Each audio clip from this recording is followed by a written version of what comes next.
नमस्ते स्टूडेंट्स। आप सभी विद्यार्थियों का मैं बीएल आज की इस क्लास में हार्दिक स्वागत करता हूं। विद्यार्थियों, पिछले अध्याय दो ध्रुवीयता के अंत में हमने जाना कि किस तरह से सोवियत संघ का विघटन हुआ था। विश्व है वो शीत युद्ध के दौर से किस तरह से बाहर निकला था और किस तरह से शीत युद्ध का अंत हुआ था। इस अध्याय में दो ध्रुवीयता के अंत का क्या असर पड़ा विश्व राजनीति पर, विश्व फलक पर क्या केवल एक महाशक्ति अमेरिका रह गया था या और भी कोई महाशक्ति थी। यदि अमेरिका एक महाशक्ति थी तो किस तरह से अमेरिका ने अपने जो प्रभुत्व है, जो प्रभाव है, जो वर्चस्व है, इसको किस तरह से दर्शाया विश्व पटल पर। इसके अलावा इस अध्याय में हम जानेंगे कि अमेरिकी प्रभुत्व की प्रकृति है वो किस प्रकार की थी, विस्तार और उसकी सीमाओं के बारे में। पहले खाड़ी युद्ध से लेकर अमेरिकी अगुवाई में अमेरिका इराक में हमले तक। तीसरा, वर्चस्व का अर्थ क्या है और इसके प्रभुत्व की प्रकृति कैसी थी। अमेरिकी वर्चस्व के राजनीतिक, आर्थिक और सांस्कृतिक पहलुओं के बारे में हम जानेंगे। अमेरिकी वर्चस्व के सामने चुनौतियां कौन सी थी और उसके निपटने के क्या तरीके थे।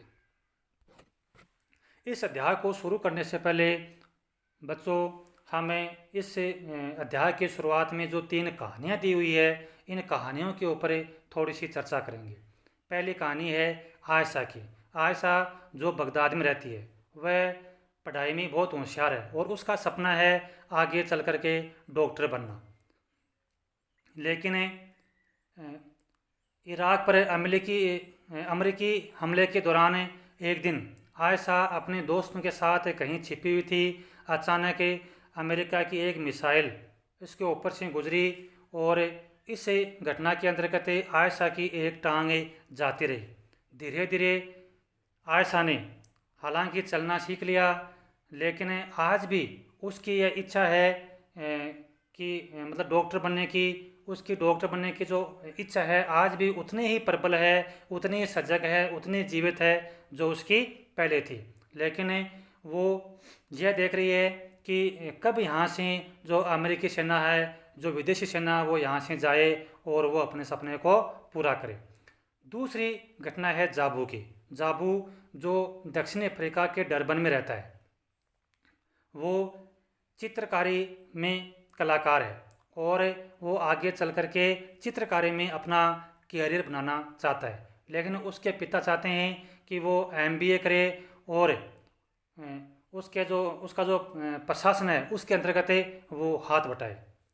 तीसरी घटना है आंद्रे की। आंद्रे जो पर्थ में रहता है, उसके जो माता पिता है वो रूस से आए हुए आप्रवासी है। एक दिन जब वो अपने माता पिता के साथ चर्च जा रहा था, तब वो जीन्स पहना हुआ था, तो उसकी माँ है वो आपे से बाहर हो गई और उसने कहा कि जब चर्च जैसी संस्था में जाते हैं तो हमें शालीन कपड़े पहनने चाहिए, ऐसे कपड़े पहन के हमें चर्च में नहीं जाना चाहिए।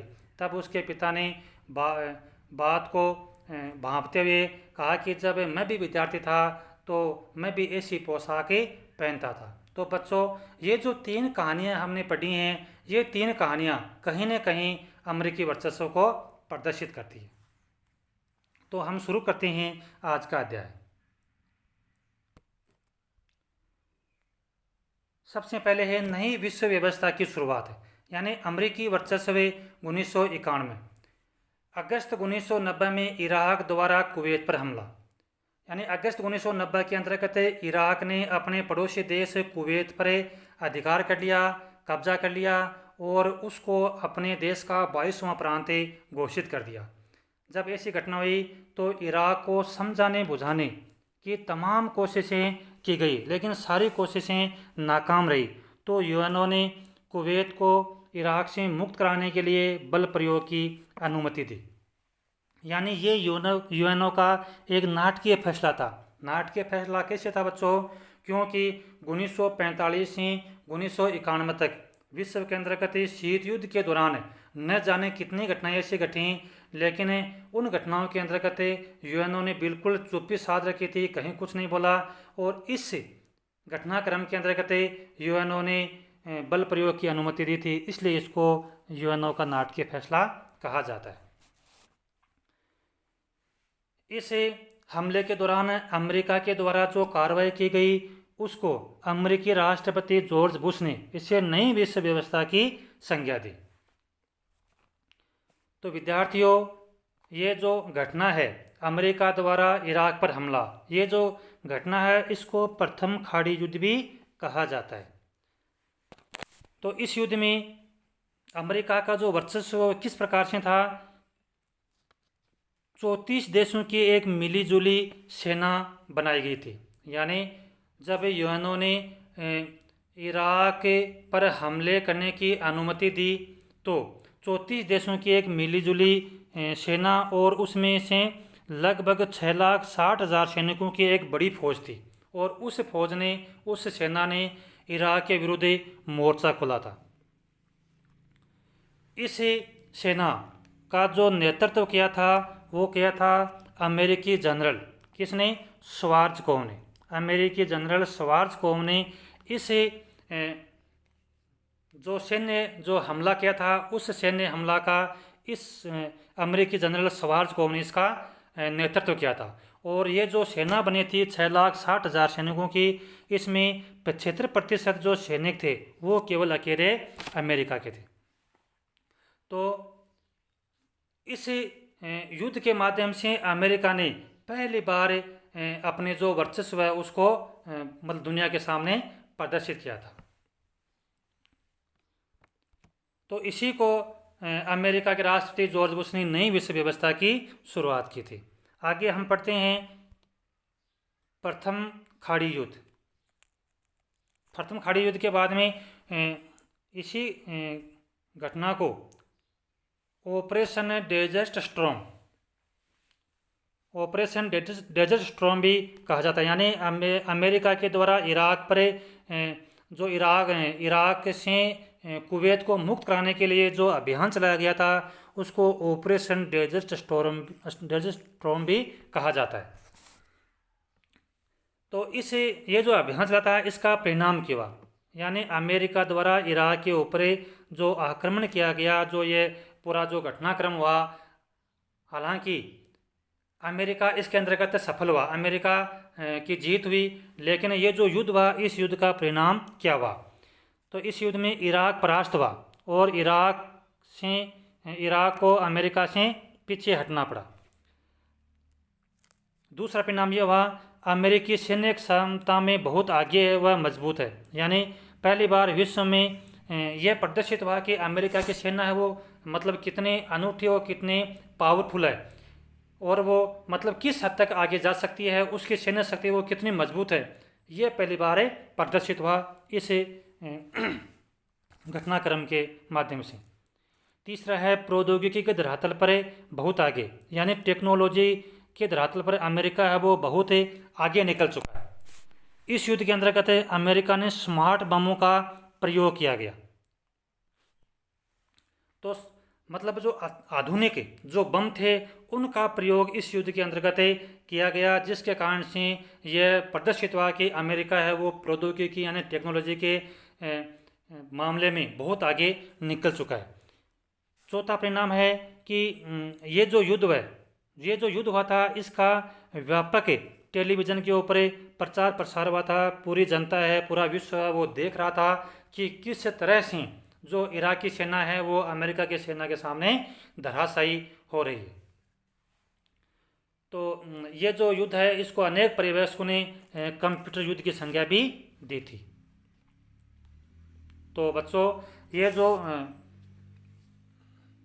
अमेरिका ने इराक के ऊपर जो हमला किया था इसको प्रथम खाड़ी युद्ध भी कहा जाता है और इसके अंतर्गत जो अभियान चलाया था उस अभियान को कहा जाता है ऑपरेशन डेजर्ट स्टॉर्म।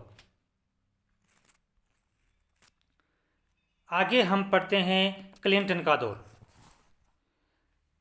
यानी 1992 के अंतर्गत अमेरिका के अंतर्गत बिल क्लिंटन है वो राष्ट्रपति बने। तो बच्चों, अमेरिका के अंतर्गत दो पार्टियां हैं, एक है रिपब्लिक पार्टी और दूसरी है डेमोक्रेटिक पार्टी। तो जो डेमोक्रेटिक पार्टी है वो अपने देश के अंतर्गत जो घरेलू मुद्दे हैं उनके ऊपर ज़्यादा ध्यान देती है, अंतर्राष्ट्रीय मुद्दों पर ध्यान कम देती है। तो 1992 के अंतर्गत बिल क्लिंटन है वो अमेरिका के राष्ट्रपति बने। तो बिल क्लिंटन है वो डेमोक्रेटिक पार्टी के उम्मीदवार थे। तो हम ये माने कि भाई डेमोक्रेटिक पार्टी के बिल क्लिंटन राष्ट्रपति होने के कारण उनके समय में अंतर्राष्ट्रीय घटनाएं नहीं घटी, यानी बिल क्लिंटन के काल में भी अंतर्राष्ट्रीय पटल पर अमेरिका के अंतर्गत ऐसी कई घटनाएं घटी थी। अब देखो वो घटनाएं कौन कौन सी घटी थी। सबसे पहले 1999 के अंतर्गत, यानी 1999 में क्या हुआ, कोसोवो में यूगोस्लाविया ने अल्बेनियाई लोगों के आंदोलन को कुचलने के लिए सैन्य अभियान चलाया था। यानी यूगोस्लाविया का ही एक प्रांत था, उसका नाम है कोसोवो। तो कोसोवो के अंतर्गत अल्बानियाई लोगों ने वहाँ पर आंदोलन छेड़ दिया था। तो उस आंदोलन को कुचलने के लिए यूगोस्लाविया ने सैन्य कार्रवाई की थी। उसके जवाब में अमेरिका और जो नाटो के देश हैं उन्होंने यूगोस्लाविया के ऊपर 2 महीने तक बमबारी की।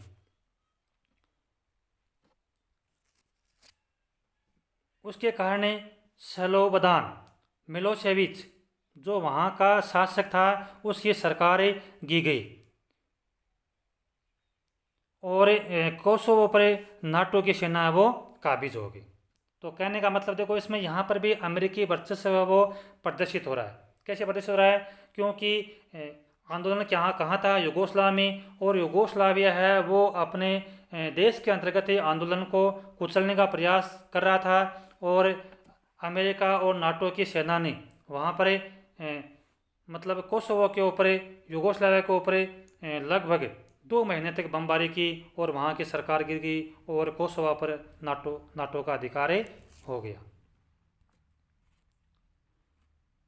दूसरी घटना है केन्या के नैरोबी और दार एस सलाम, जो कहाँ है, तंजानिया में, के अमेरिकी दूतावासों पर बमबारी जवाब में अमेरिका का हमला। यानी केन्या के नैरोबी और दार एस सलाम तंजानिया, यहाँ पर क्या है, अमेरिका के दूतावास हैं और उन दूतावासों के ऊपर आतंकवादियों ने हमला किया था। तो उसके जवाब में अमेरिका अल-कायदा है उसको जिम्मेदार ठहराया और उसको सबक सिखाने का अमेरिका ने प्रयास किया। तीसरा देखो ऑपरेशन इनफाइनाइट रीच। तो ऑपरेशन इनफाइनाइट रीच क्या है, सूडान व अफगानिस्तान के अल-कायदा के ठिकानों पर कई बार क्रूज मिसाइल से हमला किया गया। यानी अमेरिका के जो दूतावास थे उन पर जो आतंकवादियों ने हमला किया था, उन आतंकवादियों को सबक सिखाने के लिए सूडान और अफगानिस्तान के अल-कायदा के ठिकानों पर कई बार क्रूज मिसाइलों से हमला किया। और अजीब बात यह है कि अमेरिका ने इन हमलों को करने से पहले या ये हमले करने से पहले न तो संयुक्त राष्ट्र संघ की अनुमति ली और न ही अंतर्राष्ट्रीय जो अंतर्राष्ट्रीय मामलों और जो कानून हैं उनकी परवाह भी अमेरिका ने नहीं की। अब है बच्चों 9/11 की घटना, या हम कह सकते हैं कि 11 सितंबर 2001 की घटना। अब देखो इसको 9/11 की घटना क्यों कहते हैं, क्योंकि भारत के अंतर्गत ये होता है कि तारीख पहले आती है और महीना बाद में आता है। अमेरिका में होता यह है कि महीना पहले आता है और तारीख बाद में आती है, इसीलिए अमेरिका में इसको 9/11 की घटना कहा गया है। अब देखो 9/11 की घटना क्या थी। 4 अमेरिकी व्यावसायिक विमानों ने उड़ान भरी थी। यानी 11 सितंबर 2001 को 4 अमेरिकी व्यावसायिक विमानों ने उड़ान भरी और चंद मिनटों के बाद ही अरब देशों के 19 अपहरणकर्ताओं ने विमानों के ऊपर कब्जा कर लिया।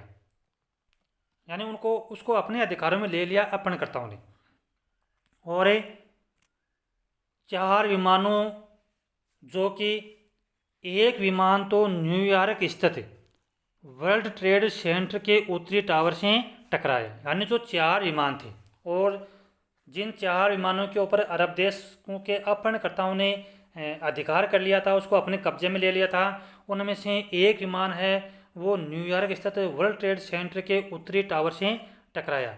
दूसरा जो विमान है वो न्यूयॉर्क स्थित वर्ल्ड ट्रेड सेंटर के दक्षिण टावर से टकराया। तीसरा है वो वर्जीनिया के आर्लिंगटन स्थित पेंटागन से टकराया। तो ये पेंटागन क्या है? पेंटागन है अमेरिका का रक्षा मुख्यालय। और चौथा विमान है जो अमेरिकी कांग्रेस की मुख्य इमारत से टकराना था, लेकिन वो टकराने से पहले ही पेनिसिल्वेनिया के खेत में जाकर के गिर गया और नष्ट हो गया।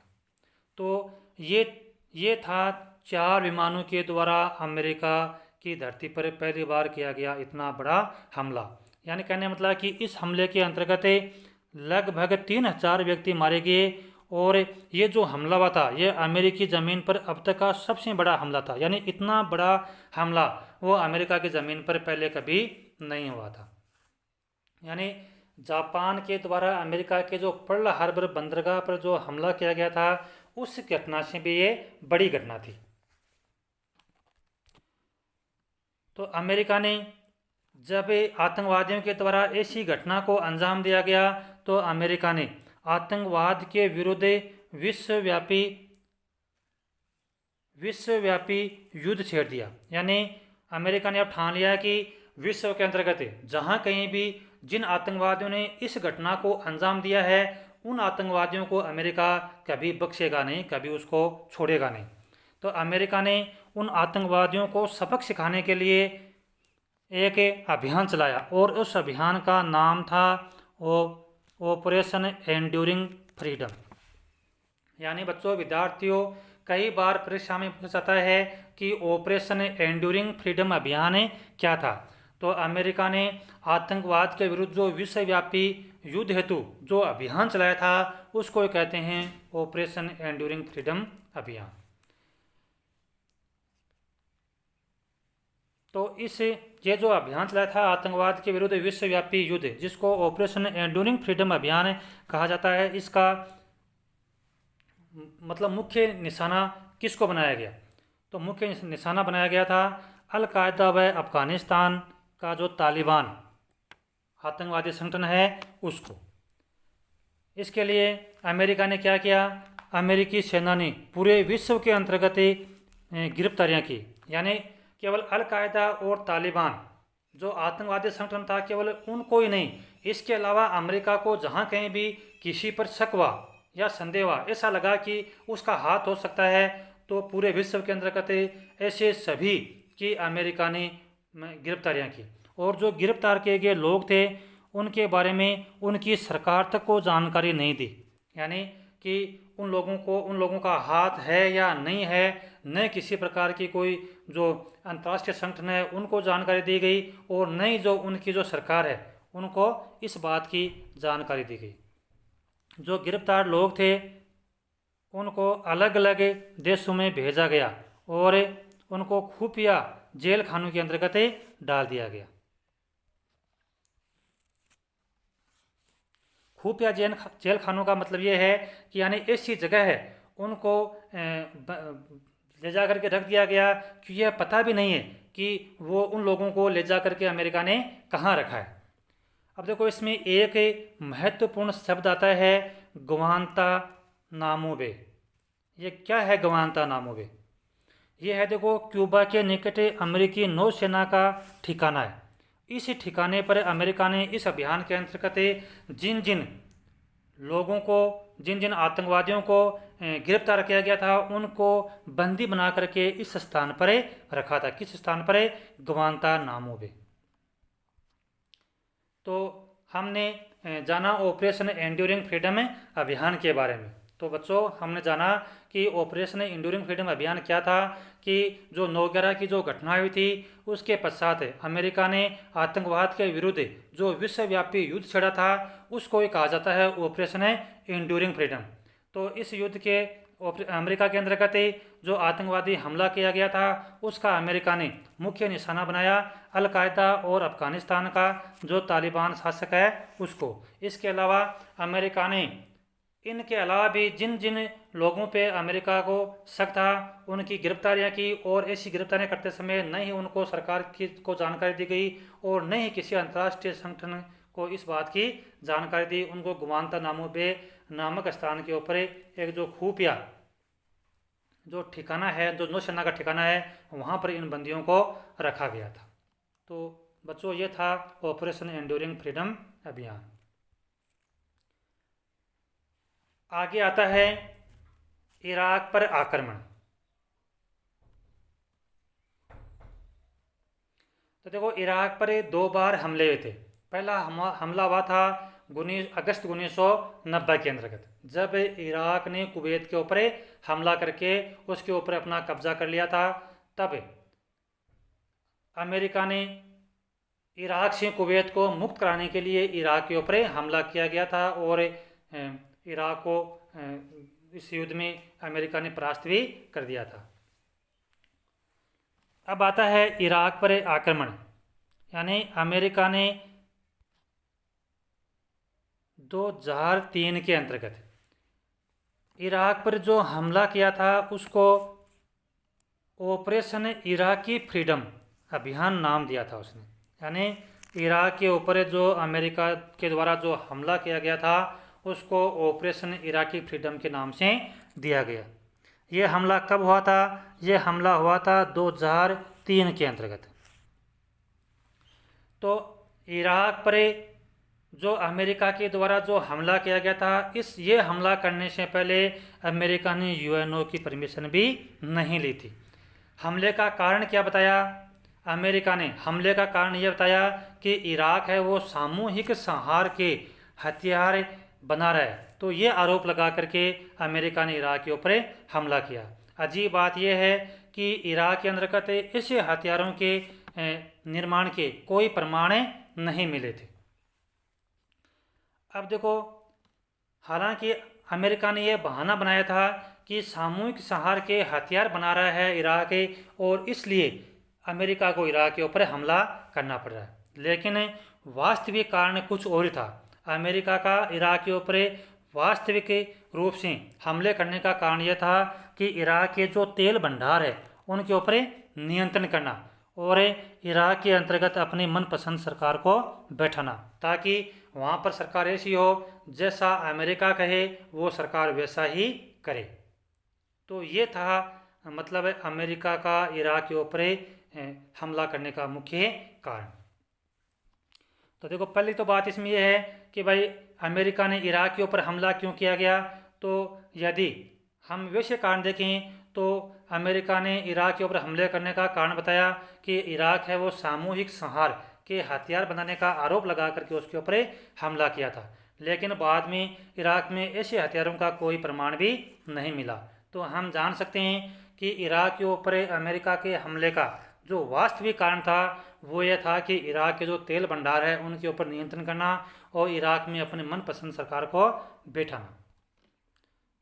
इराक पर जो यह हमला किया गया उसका परिणाम क्या हुआ? उसका परिणाम यह हुआ कि इराक में अमेरिका के खिलाफ पूर्णव्यापी विद्रोह है भड़का।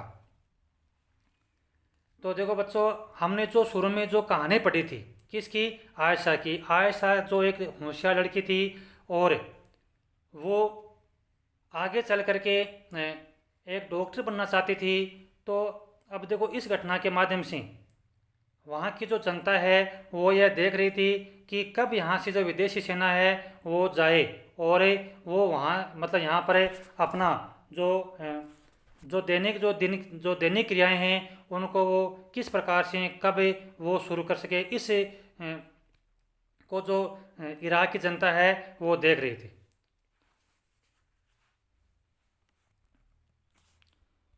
अब इस युद्ध के देखो परिणाम क्या हुए। इस युद्ध के परिणाम ये हुए कि इराक में अमेरिका के खिलाफ पूर्णव्यापी विद्रोह भड़क उठा। कि यानी अमेरिका के द्वारा इराक पर जब इस प्रकार की कार्रवाई की गई तो पूरी जनता है वो अमेरिका की इस कार्रवाई के बिल्कुल खिलाफ थी। इराक पर अमेरिकी हमला सैन्य व राजनीतिक धरातल पर असफल सिद्ध हुआ। यानी पूरे विश्व के अंतर्गत इराक पर अमेरिका द्वारा किए गए इस हमले की निंदा की गई, उसकी भर्त्सना की गई। तो बच्चों, इस अध्याय में हमने जाना कि नई विश्व व्यवस्था की शुरुआत कब से हुई और कौन कौन सी ऐसी घटनाएं घटी थी जिसके अंतर्गत हमें अमेरिकी वर्चस्व को हमें प्रदर्शित होता दिख रहा है। तो बच्चों, यदि आज का ये क्लास है आपको अच्छी लगी हो तो आप मेरे वीडियो को अधिक से अधिक लाइक और शेयर करें और मेरा जो चैनल है उसको सब्सक्राइब करना ना भूलें। जय हिंद, जय भारत।